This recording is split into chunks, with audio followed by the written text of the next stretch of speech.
বাদ, বাকি সব বাদ।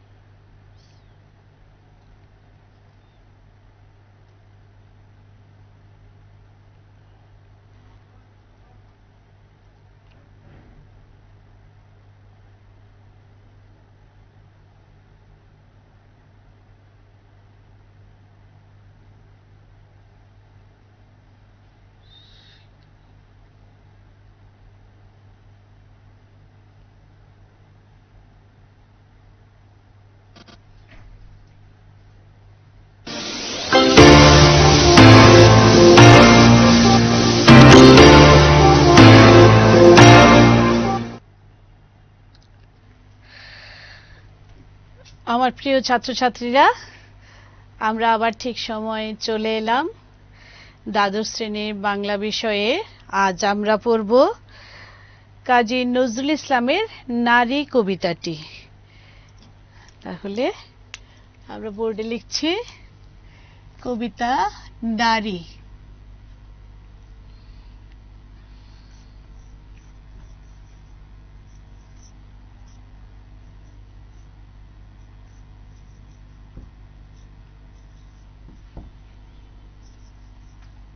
কবি কাজী নজরুল ইসলাম।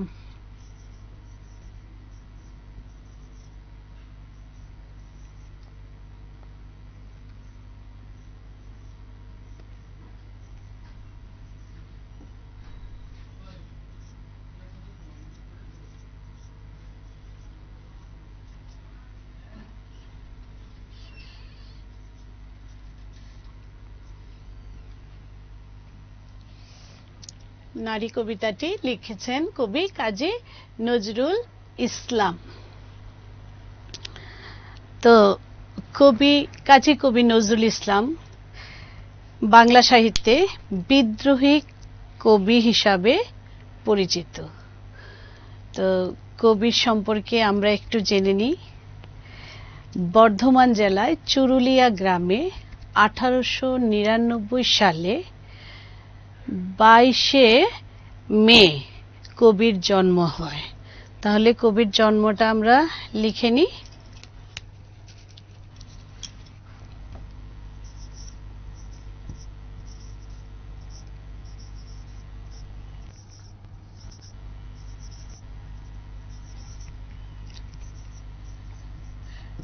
সালে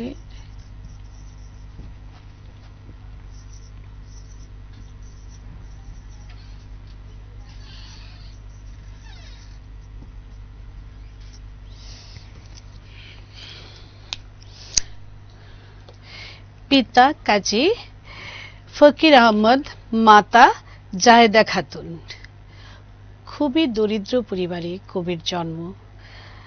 তার জন্য শৈশবে তার লেখাপড়াটা শুরু হয়েছিল অতি সাধারণ স্কুলে।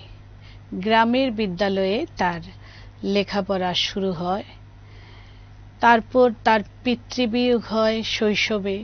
তখন থেকে তার জীবনে নেমে আসে আরো দুর্যোগ, দুর্ভোগ। কবিকে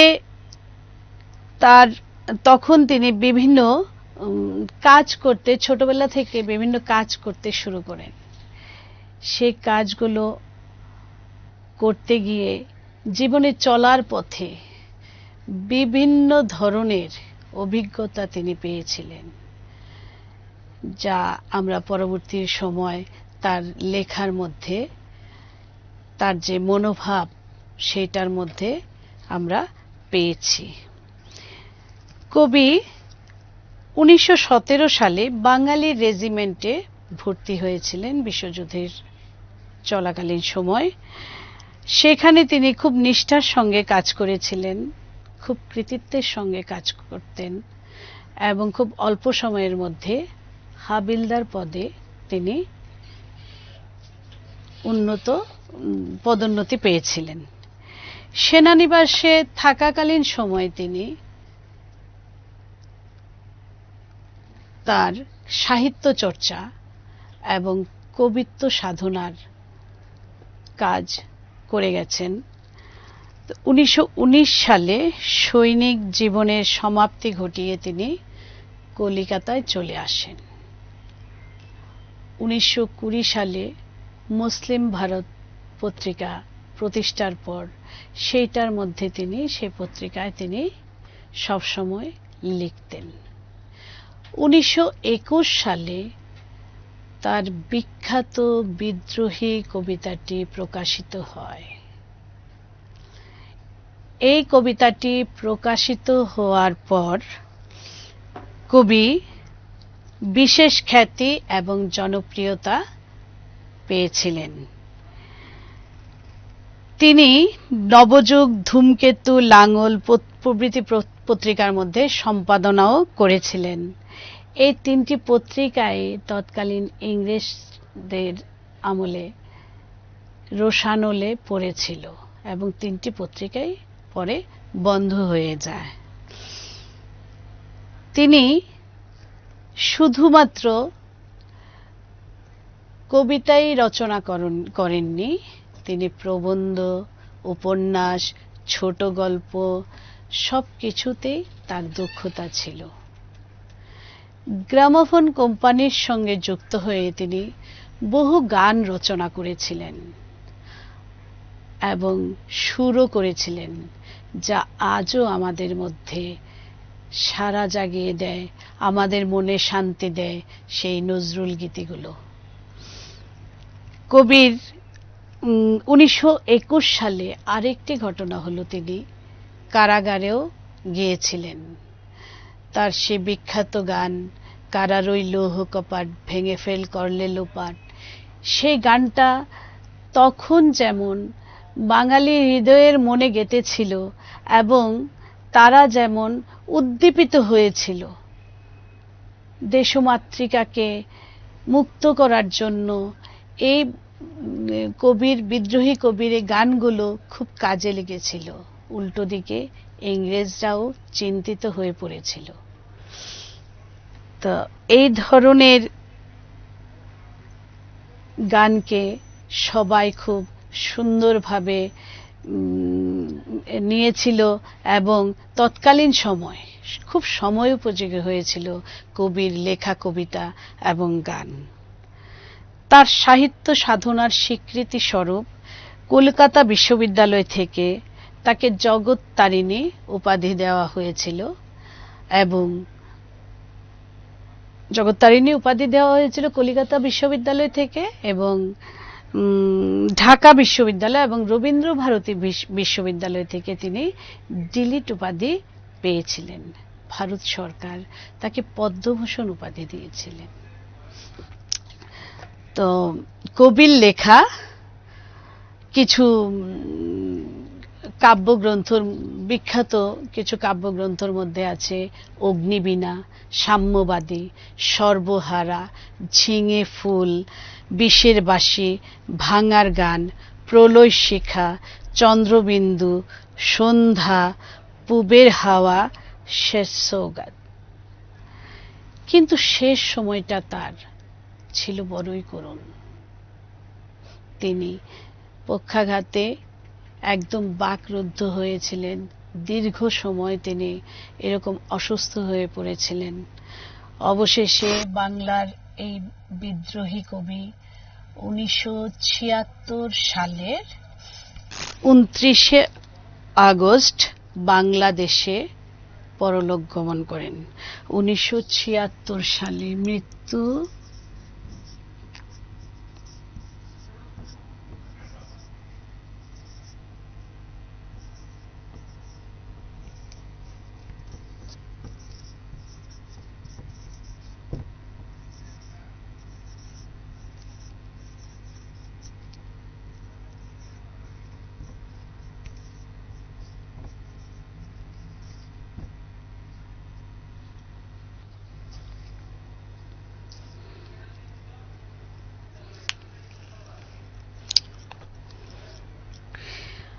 আজ আমরা যে কবিতাটা পড়ব, নারী কবিতাটি, সেটি কবির সাম্যবাদী কাব্যগ্রন্থের থেকে নেওয়া হয়েছে। 1925 সালে প্রকাশিত সাম্যবাদী কাব্যগ্রন্থ থেকে নারী কবিতাটি সংকলিত হয়েছে। তাহলে আমরা কবিতাটা শুরু করি। এখানে কবিতার মধ্যে নারীর জয়গান করেছেন কবি, কিন্তু যদি আমরা ভুল ব্যাখ্যা করি তাহলে কিন্তু হবে না। সেখানে কবি প্রতি মুহূর্তে বলেছেন যে এই পৃথিবীতে যা কিছু সৃষ্টি হয়েছে সব কিছুর মধ্যে নর এবং নারী দুজনেরই অবদান আছে। সুতরাং আমরা সেইটাই মনে করব যেন নর এবং নারী, পুরুষ এবং নারী দুয়েরই অবদান আছে এই পৃথিবীর সৌন্দর্যকে ফুটিয়ে তুলতে। তাহলে আমরা কবিতাটা শুরু করছি। সাম্যের গান গাই। সাম্য মানে দুইয়ের মধ্যে, সাম্যটা কাদের মধ্যে হবে? নর এবং নারীর মধ্যে। গান গাইছেন কবি।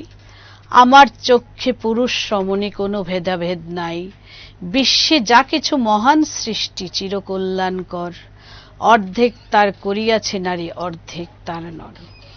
এই বিশ্বে, এই পৃথিবীতে যা কিছু সৃষ্টি হয়েছে সেই সৃষ্টির অর্ধেক করেছে নর, অর্ধেক করেছে পুরুষ এবং অর্ধেক করেছে রমণীরা। এই ধরনের গানকেই কবি বলছেন সাম্যের গান, মিলনের গান।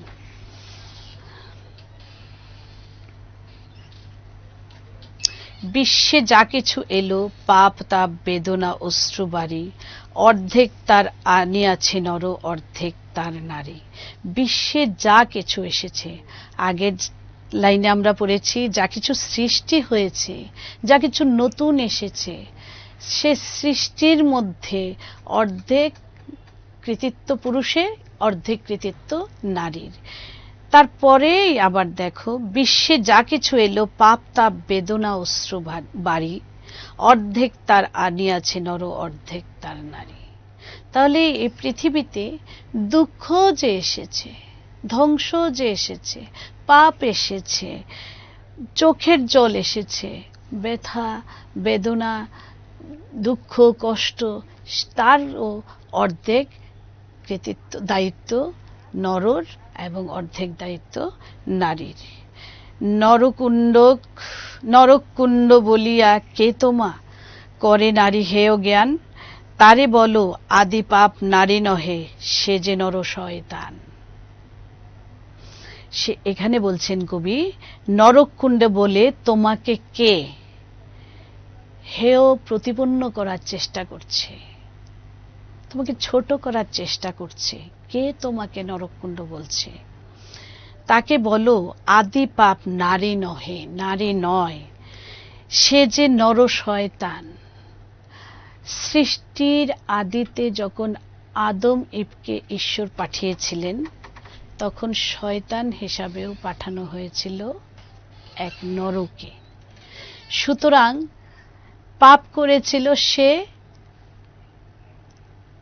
সুতরাং সে নর, সে কিন্তু নারী নয়। তাই কবি বলছেন আদি পাপ যে করেছে সেও তো নর, সে কিন্তু নারী নয়।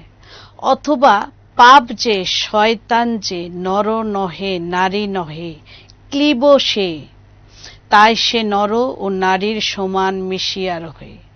বলছে কে?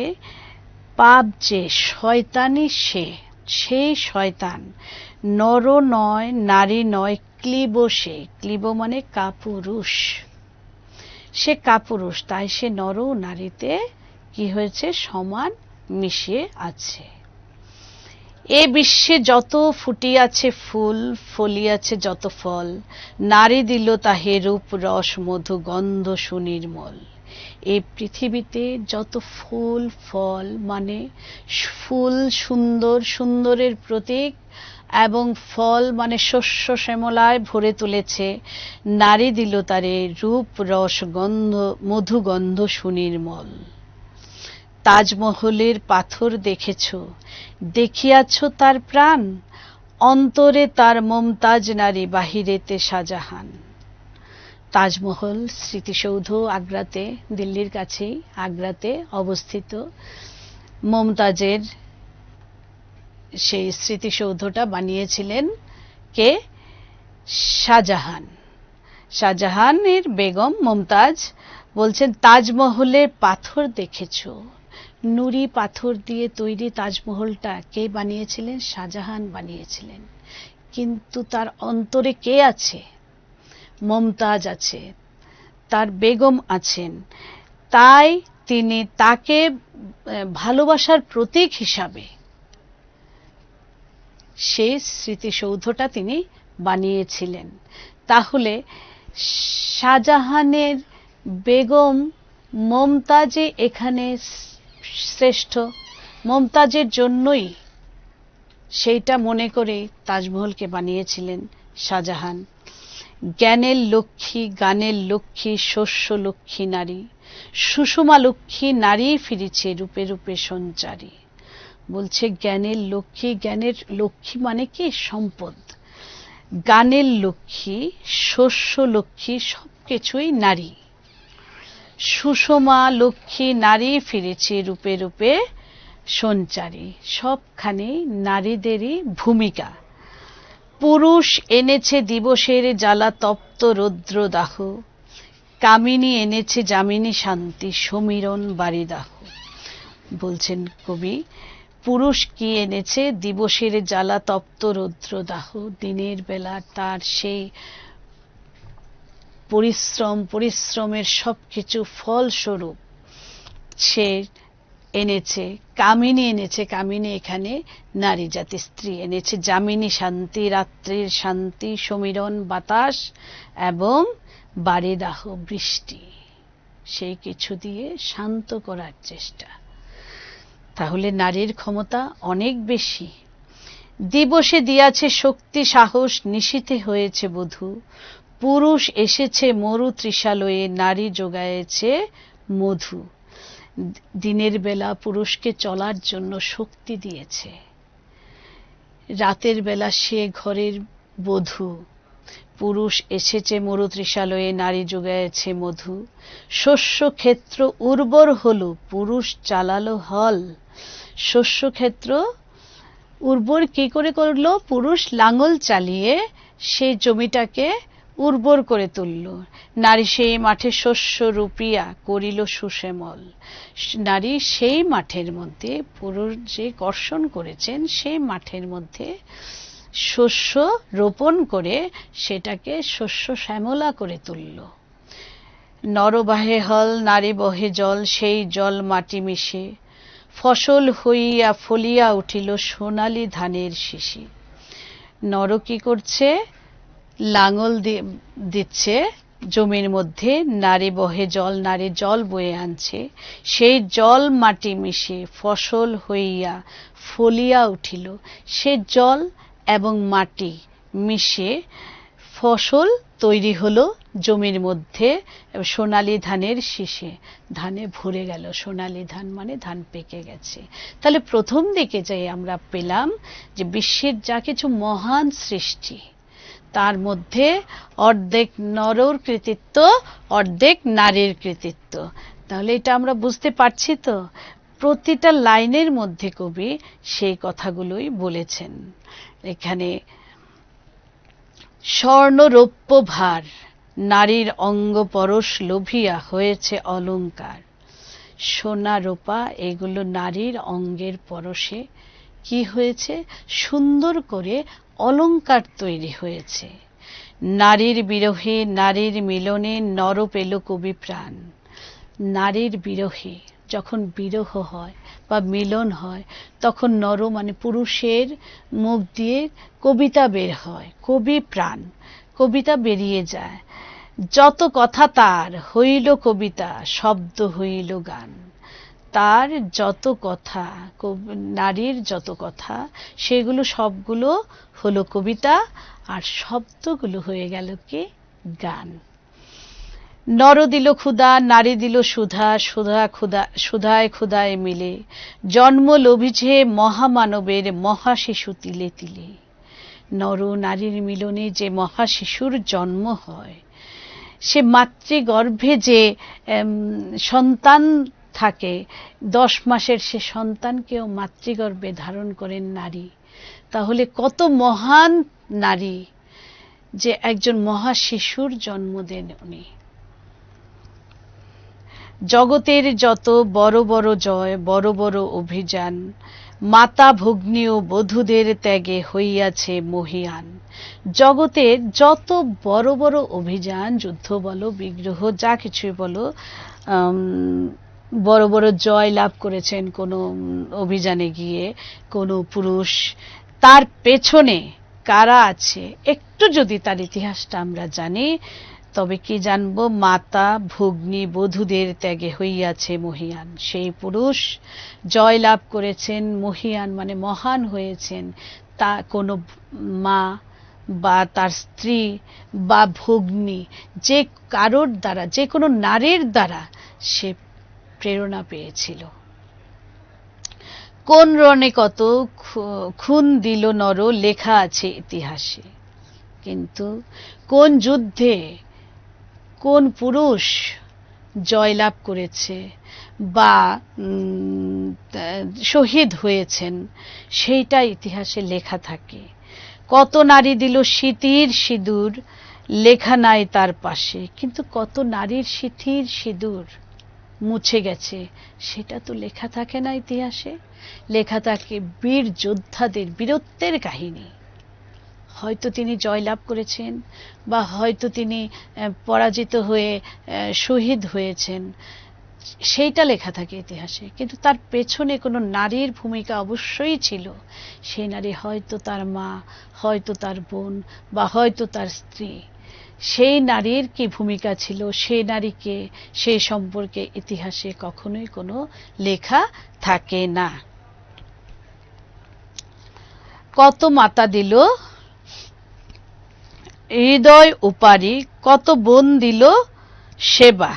হ্যাঁ, বীরের স্মৃতিস্তম্ভে গায়ে লিখিয়া রেখেছে কেবা। বলছে কত মা হৃদয়টাকে উৎপাটন মানে উপড়ে ফেলেছে, কত বোন সেবা করেছে, সে কিছুই, যে ফলক লেখা থাকে না, শহীদের নাম লেখা থাকে, এইগুলোতে কারোর বীরের স্মৃতিস্তম্ভে গায়ে লিখিয়া রেখেছে কেবা। সেইগুলো বীরের স্মৃতিস্তম্ভ যেগুলোতে লেখা থাকে, যে বীরের নাম, সেখানে কিন্তু মা, এই মা বোনের নাম লেখা থাকে না।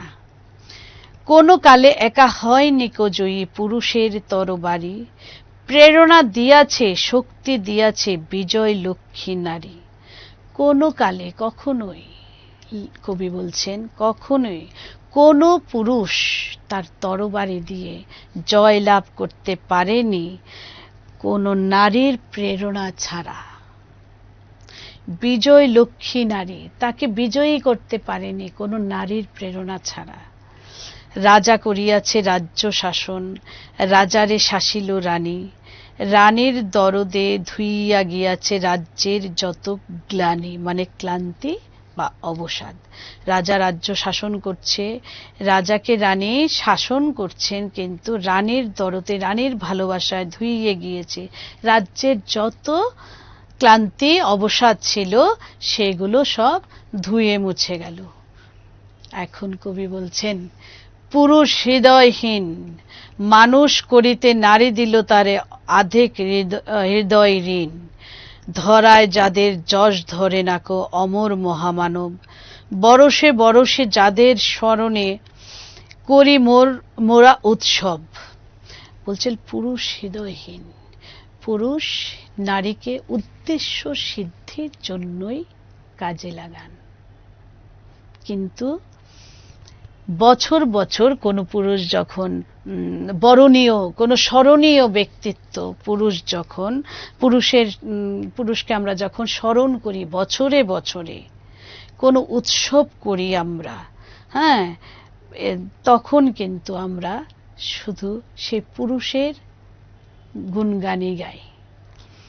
খেয়ালে বসে তাদের জন্ম দিয়াছে বিলাসী পিতা, লবকুশে বনে তেজিয়াছে রাম, পালন করেছে সীতা।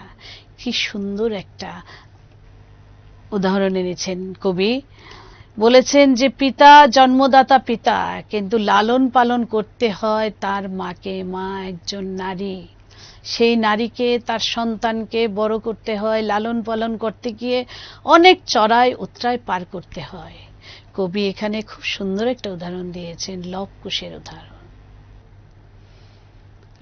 তেজি আছে কে? তাদের পিতা রাম, কিন্তু তাদের লালন পালন করেছেন তাদের মাতা সীতা। নারী সে শিখালো শিশু, পুরুষের স্নেহ প্রেম দয়া মায়া, দীপ্ত নয়নে পরালো কাজল বেদনার ঘন ছায়া।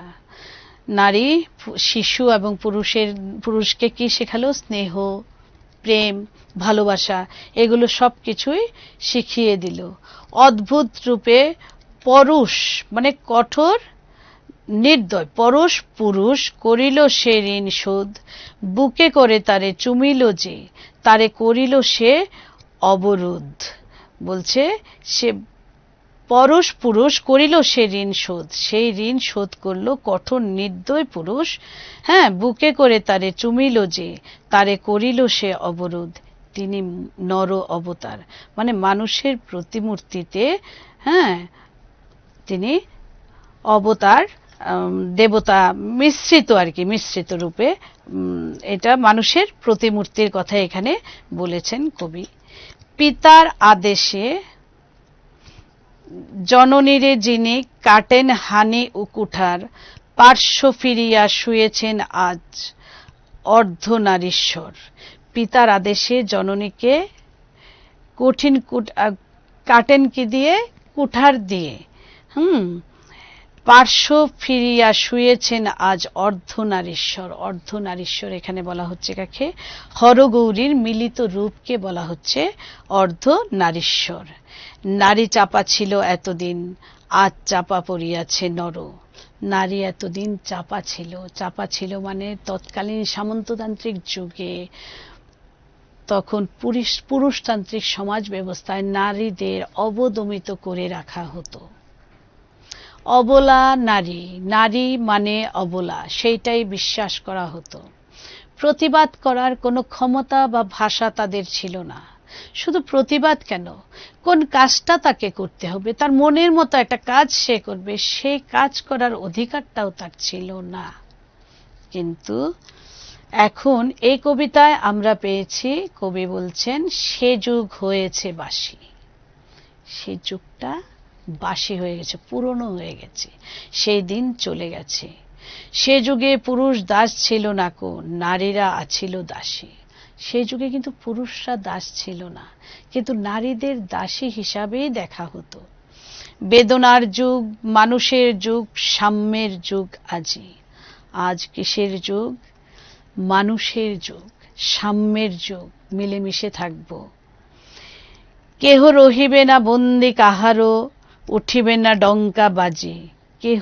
কেউই বন্দি থাকবে না, কেউই ডঙ্কা বাজাবে না, দামামা বাজাবে না। নর যদি রাখে নারীরে বন্দি, তবে এর পর যুগে আপনারই রচা ওই কারাগারে পুরুষ মরিবে ভুগি। পুরুষ যদি আজও নারীকে বন্দি হিসাবে রাখে, তাহলে তার রচিত, আপনারই রচা মানে নিজের তৈরি করা কারাগারের মধ্যে সে ভুগে মরবে। যুগের ধর্ম এই, খুব সুন্দর লাইন দেখো, পীড়ন করিলে সে পীড়ন এসে পীড়া দেবে তোমাকে। যুগের ধর্মটাই এই, তুমি যদি কাউকে কষ্ট দাও, সেই কষ্টটা উল্টে আবার তোমাকেই কষ্ট দেবে। তাই আমরা কাউকে কষ্ট দেব না। হ্যাঁ, যদি আমার থেকে কেউ কষ্ট পেয়ে যায়, আমার অজান্তে, হতেই পারে তুমি আমি একসঙ্গে চলছি, আমার কোনো ব্যবহার, আমার কোনো মন্তব্য হয়তো তোমাকে কষ্ট দিতেই পারে। এটা আমাকে বুঝতে হবে কোনো না কোনো সময়, বুঝে আবার তোমার কাছে আমি, এখানে কিন্তু ছোট হওয়ার কোনো কথা নয়, সেটা হলো মহানুভবতার ব্যাপার। তুমি যে কতটা মহান, যদি তুমি সেটা মানিয়ে নাও, সেখানে তুমি মহান। যদি সেটা আমি এটা ভুল করেছি বলি, আমি ছোট হয়ে যাব না। ঠিক আছে, না হয় কি তোমাকে যে আমি কষ্ট দিয়েছি সেটা যদি আমি বুঝতে পারি, আমি কিন্তু কষ্ট পাবো মনে মনে, রাতে ঘুমাতে পারবো না। তো না বললেই পারতাম, নিশ্চয় কষ্ট পেয়েছে, আমি কথাটা কেন বলতে গেলাম, মানুষকে কষ্ট দেব কেন। কি সুন্দর কবি লিখেছেন, যুগের ধর্ম এই, পীড়ন করিলে সে পীড়া এসে পীড়া দেবে তোমাকেই।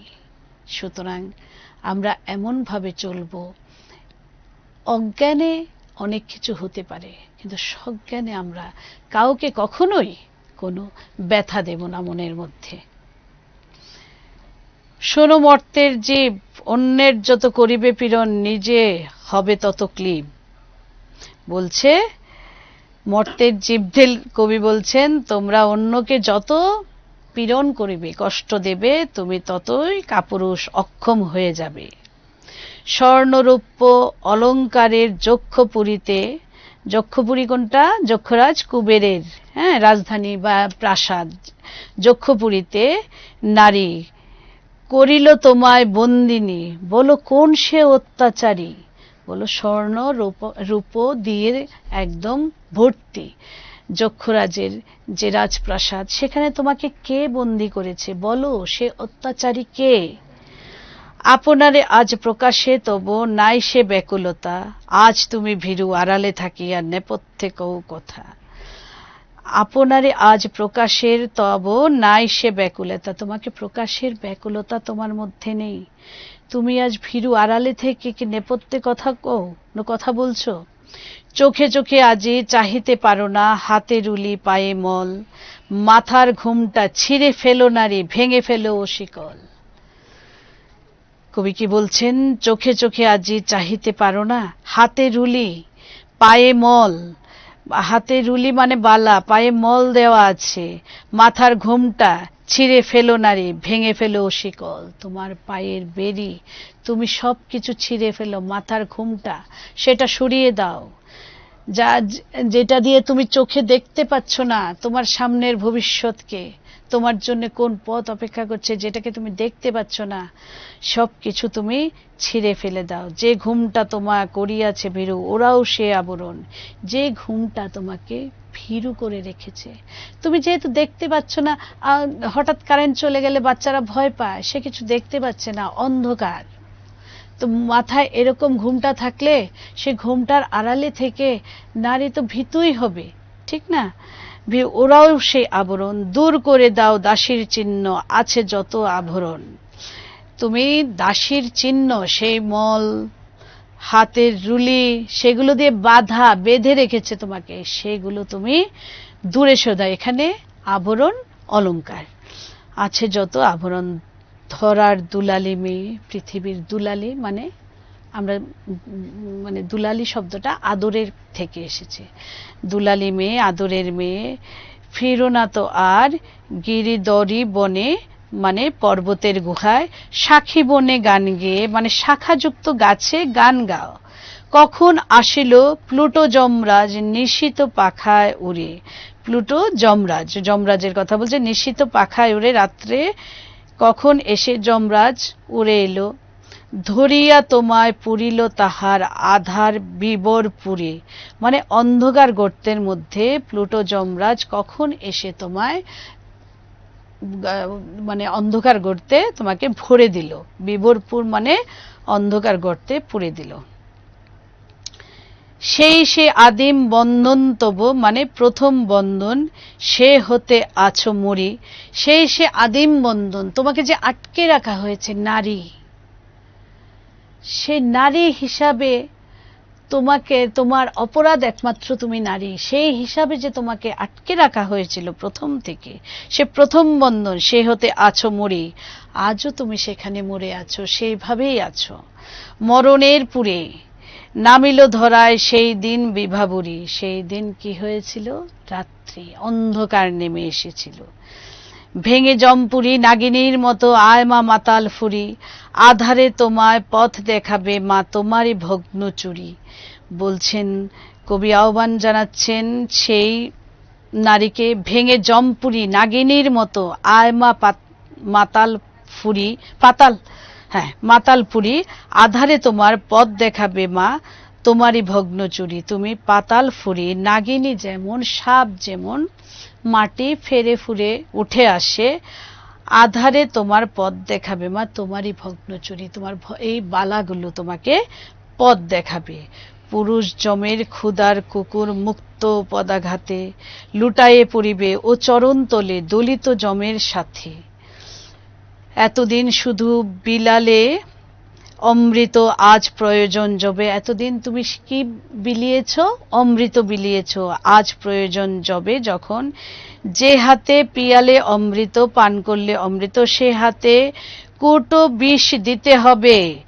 সেদিন সুদূর নয়, সেদিন আর দূরে নয়, যেদিন ধরণী পুরুষের সাথে গাহিবে নারীরও জয়। যেদিন এই পৃথিবী পুরুষের সাথে নারীর জয় গান করবে। কবিতাটিতে কবি, সম্পূর্ণ কবিতাটিতে কবি বলেছেন যে এখানে নারী এবং পুরুষ দুইয়েরই সমান অধিকার। আজকের সমাজ ব্যবস্থাতে দেখো আমরা কতটা আধুনিক, কতটা আধুনিক। একটা সমাজ, সভ্য সমাজ তখনই পরিণত হবে যে সমাজে শিক্ষিত নারীর সংখ্যা বেশি। শিক্ষিত, পুঁথিগত শিক্ষায় শিক্ষিতের কথা আমি বলছি না। কোনো কোনো সময় দেখা যায় যে পরিবেশ পরিস্থিতিতেও অনেক মহিলারা পড়াশোনা কিছুটা, মানে তার লক্ষ্য পর্যন্ত তিনি যেতে পারেননি, কিন্তু তার ফলে কিন্তু তার বুদ্ধি কম তা নয়। তোমার আগের জেনারেশন, তার আগের জেনারেশন, বাড়িতে দেখো তোমার বাড়িতে কোনো বয়োজ্যেষ্ঠ ব্যক্তিত্ব কোনো মহিলা যদি আছেন, ওনার বুদ্ধি কত ভালো, কত সুন্দর। কোনো কোনো বুদ্ধি দেখবে আমাদের মাথাতেও আসছে না, কিন্তু উনি কি সুন্দর বুদ্ধি দিয়ে আমাদের চালিয়ে যাচ্ছেন। কোনো বিপদে বললে আজও আমরা কি বলি, না আগে মাকে বলি, মাকে জানাই। মা যেন একটা শান্তির স্থল, যেখানে আর কারোর নাম লেখা নেই, কিন্তু মা তো মাই।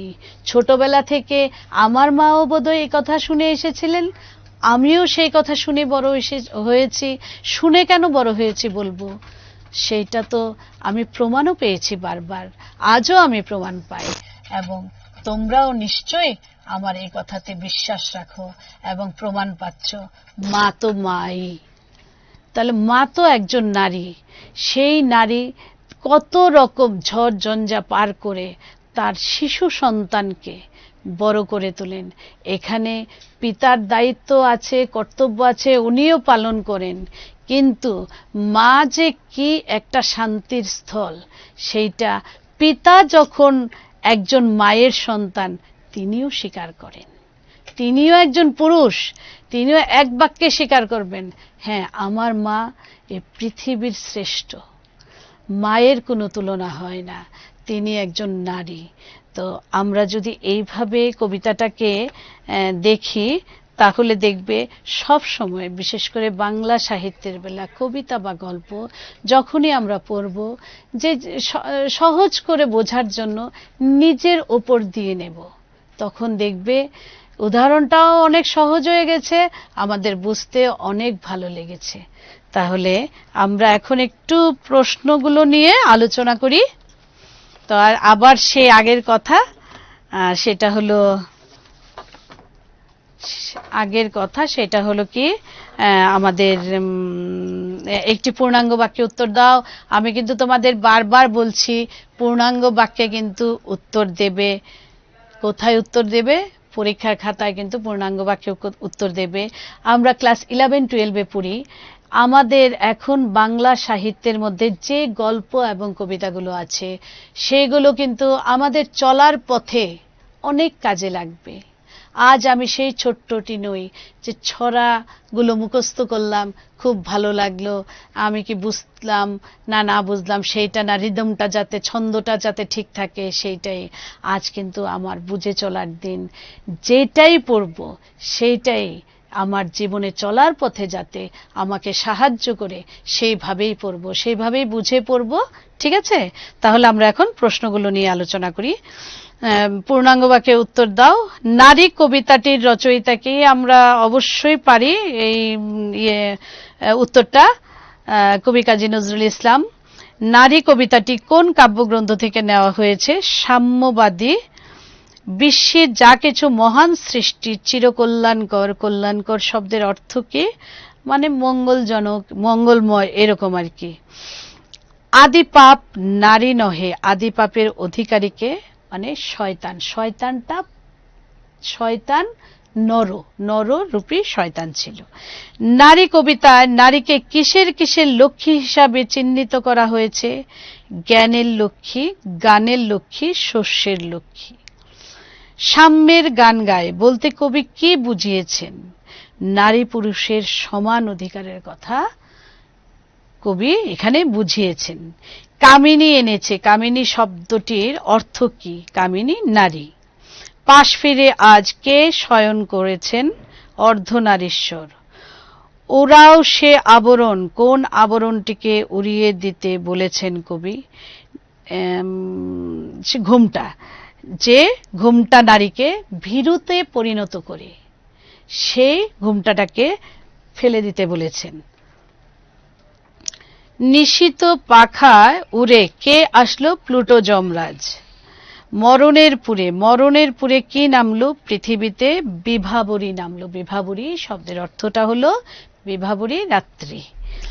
সেদিন সুদূর নয়, কোন দিন সুদূর নয়? সেদিন কোন দিন সুদূর নয়? সেই দিনটা হলো ধরণী পুরুষের সঙ্গে নারীর জয়গান করবে। কবি যেদিন লিখেছিলেন সেদিন সুদূর নয়, সেই দিন উপস্থিত আজ আমাদের চোখের সামনে।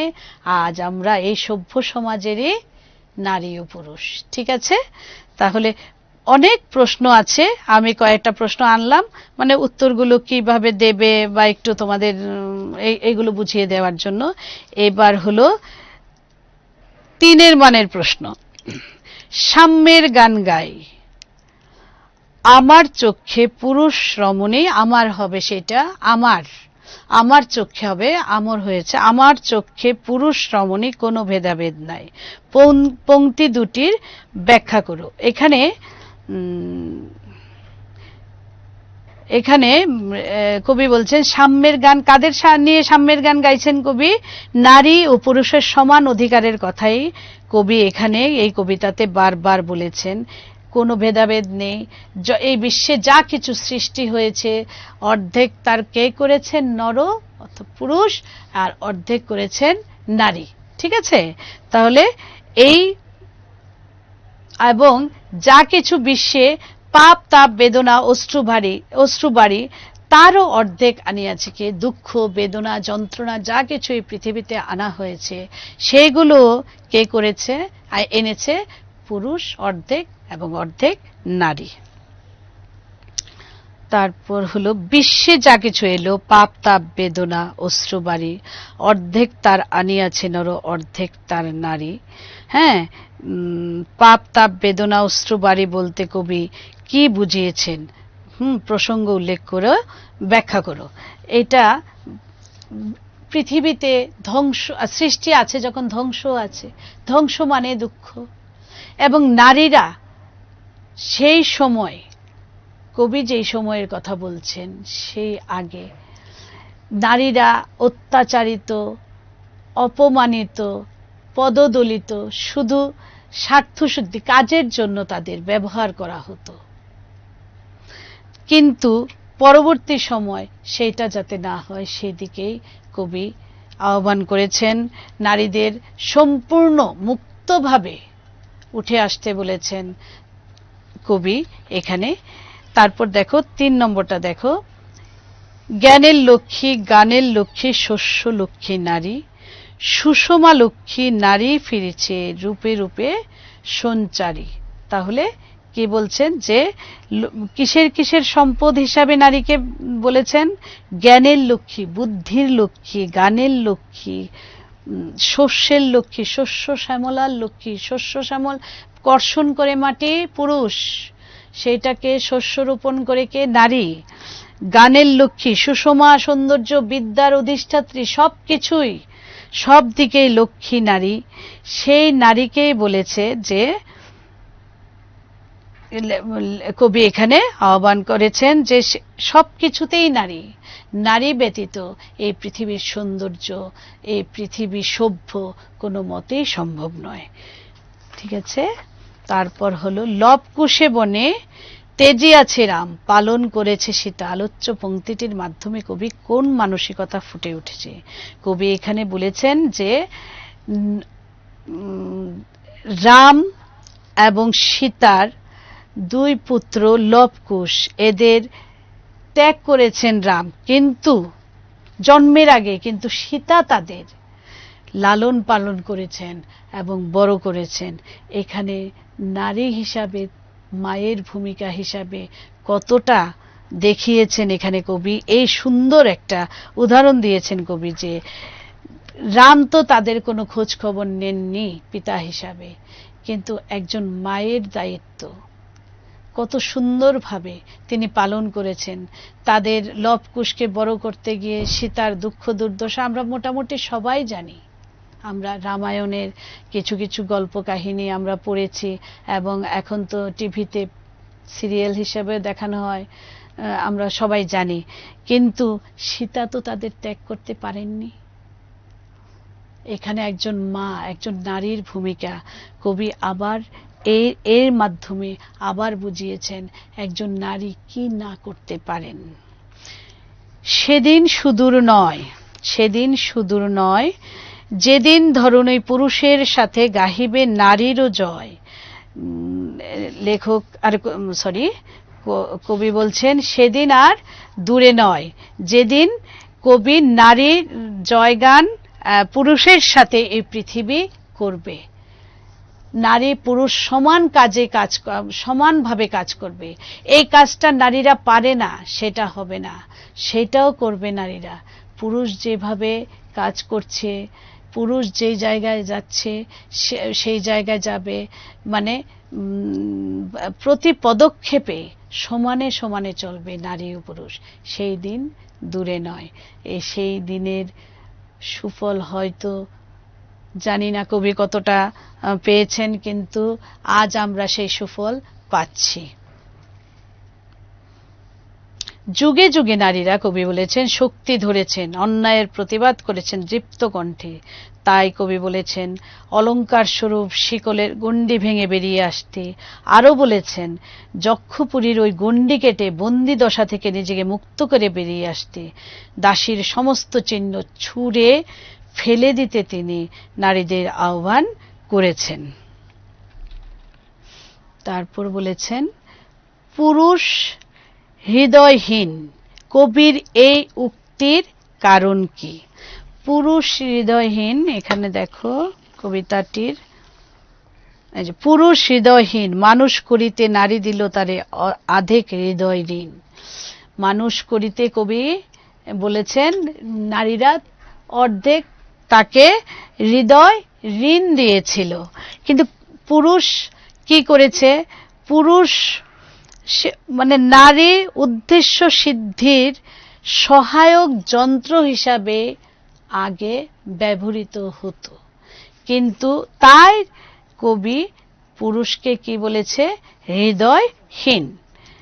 ঠিক আছে, তারপর হলো যুগের ধর্ম এই, এটা আমরা আগেও বলেছি।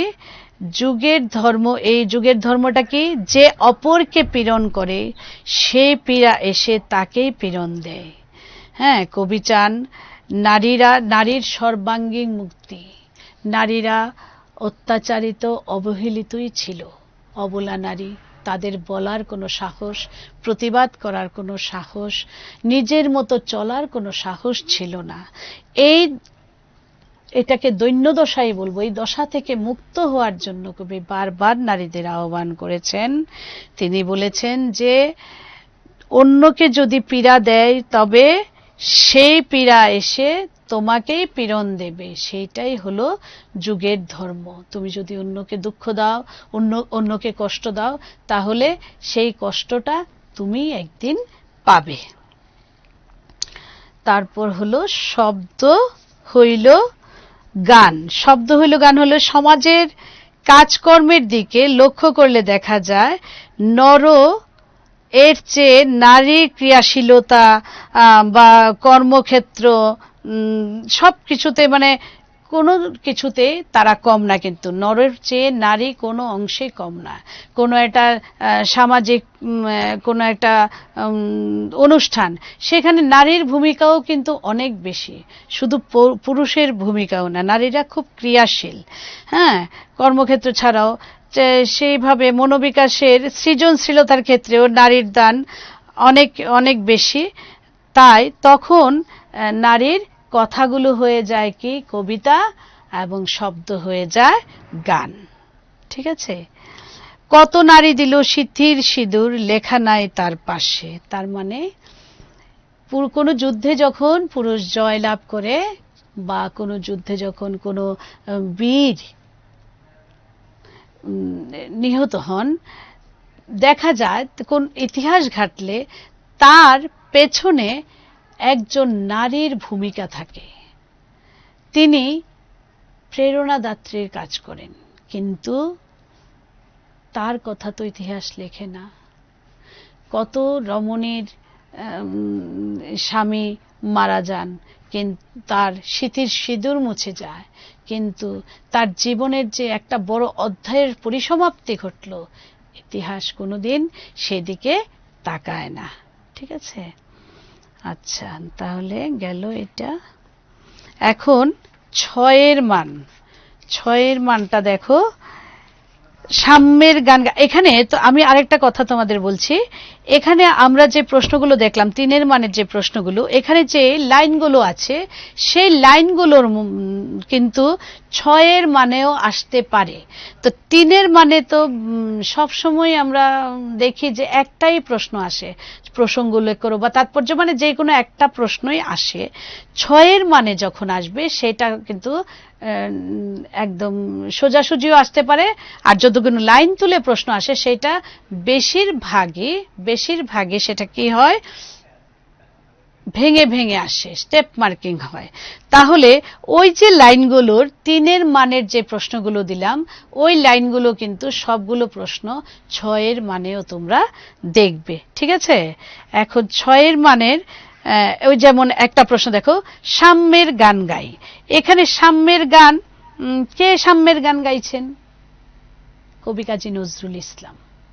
আমরা আরেকটু সুন্দর করে যদি প্রশ্নের উত্তরটাকে লিখি, নারী কবিতার কবি কাজী নজরুল ইসলাম। ঠিক আছে? তখন এটা সুন্দর হয়। আচ্ছা, সাম্যের গান কবি নজরুল ইসলাম কোথায় গেয়েছেন? তার নারী কবিতায়। আচ্ছা, তারপর প্রশ্ন হলো কোন পরিস্থিতি দেখে তিনি সাম্যের গান গেয়েছেন? আচ্ছা, নারীরা নির্মম লাঞ্ছনা, গঞ্জনা, নির্যাতন, অত্যাচার এইসবের শিকার। সাংসারিক জীবনে এবং সামাজিক ক্ষেত্রেও তার কিন্তু কোনো কিছুতেই কমতি নেই। নিজের অনেক কিছু কমিয়ে, ঘরেই দেখো না, আমি যখন ক্লাসেও পড়াই তখনও বলি, যখন মা তোমাকে রান্না করে ভালো ভালো খাওয়ান, মাকে জিজ্ঞেস করো মা তোমার জন্য আছে, জিজ্ঞেস করো। আবার এটাও বলি ক্লাসে, আজ থেকে কিন্তু জিজ্ঞেস করবে। তুমি জিজ্ঞেস করো আর না করো এটা কিন্তু বড় নয়, তুমি মাকে ভালোবাসো, মা যে কতটা তোমার জন্য দিতে পারেন, এর মধ্যে এই একটা ছোট ব্যাপারে তুমি কিন্তু একদিন বুঝতে পারবে, কোনো একদিন দেখতে পাবে সবটাই তোমাকে দিয়ে দিয়েছেন, উনি তোমার জন্য কিছুই রাখেননি। মহান মায়ের মহানুভবতা, একজন নারীর মহানুভবতা যে কোনো কাজে তুমি দেখতে পাবে। লাঞ্ছনা গঞ্জনাকে নারীরা হাসি মুখে বরণ করেন, হজম করার যাতে যেন খুব একটা বড় শক্তি নারীদের মধ্যে থাকে। তাহলে সেটা কি হলো? নারী পুরুষ উভয়ের ভূমিকা সমানভাবে বিরাজিত, এইটা কিন্তু কবি কিন্তু বারবার বলেছেন, প্রথম দিক থেকেই বলছেন যে যেমন সৃষ্টি তেমন দুঃখ, দুটোই কিন্তু নারী পুরুষ সমান অধিকার, দুটোরই কিন্তু এই দুয়েরই ভূমিকা সমান। শুধু পুরুষের দ্বারা সংসার পরিচালিত হতে পারে না, নারীর জন্যই সংসার স্বর্গলোকে পরিণত হয়, রূপান্তরিত হয়। কথাটা একদম ঠিক। একটা সংসার দুইজনের দ্বারাই, মা বাবা দুজনের দ্বারাই সুন্দর সংসারে পরিণত হয়, যে সংসার থেকে তুমি একটি ভালো ছেলে এবং ভালো মেয়ে হবে। একটা সংসার যদি সুন্দরভাবে পরিচালিত না হয়, তাহলে সেই সংসারের ছেলেমেয়েরা কি শিখবে, ভালোটা কোত্থেকে শিখবে? আমরা বলি মা হলো একজন ছেলে বা একজন মেয়ের প্রধান এবং প্রথম শিক্ষিকা। মা কিন্তু একজন নারী। বাবা বাইরে কাজ করেন, উনি দেখেন সবটাই, ঠিক আছে, ঘরে এতটা সময় দিতে পারেন না, সবকিছু ম্যানেজ করার দায়িত্ব কিন্তু নারীর, ঠিক আছে। তাহলে এটা হলো সে যুগ হয়েছে বাসি। কোন যুগ হয়েছে বাসি? সে যে যুগে নারীরা দাসী ছিল। মধ্যযুগের সামন্ততান্ত্রিক ব্যবস্থা থেকে আধুনিক যুগের উপযোগী করে তুলেছেন কবি এখানে নারীদের। দূর করে দাও দাসীর চিহ্ন আছে যত আভরণ, যত আভরণ, সেই কি হয়েছে, রুলি কি বলেছে এখানে, এগুলো সব ছিঁড়ে ফেলে দাও, আভরণ দূর করে দাও, দূর করে দাও দাসীর চিহ্ন আছে যত আভরণ। তোমার রুলি, পায়ের মল ছিঁড়ে ফেলো নারীর, সব ঘুমটা ছুঁড়ে ফেলে দাও, সবকিছু ছুঁড়ে ফেলে এখন তুমি আধুনিক যুগে চলে এসো। পায়ে পা মিলিয়ে একসঙ্গে পুরুষ ও নারীরা চলবে। তাজমহলের পাথর দেখেছো, দেখিয়াছ তার প্রাণ। তার প্রাণটা কি? মমতাজ। অন্তরে তার মমতাজ নারী, বাহিরেতে শাহজাহান। শাহজাহান তাজমহলটা তৈরি করেছেন স্মৃতিসৌধ, মমতাজের ভালোবাসার স্মৃতিসৌধ হিসাবে। মমতাজ তার জীবনে কতটা জায়গা জুড়ে আছেন যে স্মৃতিসৌধ হিসাবে আজও পৃথিবীর শ্রেষ্ঠ একটা স্মৃতিসৌধ। তাহলে এই প্রশ্নগুলো দিলাম, তোমরা এগুলো তৈরি করে নেবে। যদি কোনো জায়গায় অসুবিধা হয় আমার সঙ্গে যোগাযোগ করবে, স্কুলের স্যার দিদিমণিরা তো আছেন, সবার সঙ্গে যোগাযোগ করবে। আবার 18 তারিখ ঠিক এই সময় আমরা এখানে একসঙ্গে আসছি। সবাই মনোযোগ দিয়ে ক্লাস করবে, সুস্থ থাকবে, ভালো থাকবে, সঙ্গে কিন্তু পড়াশোনা করবে, ঠিক আছে? ভালো থেকো।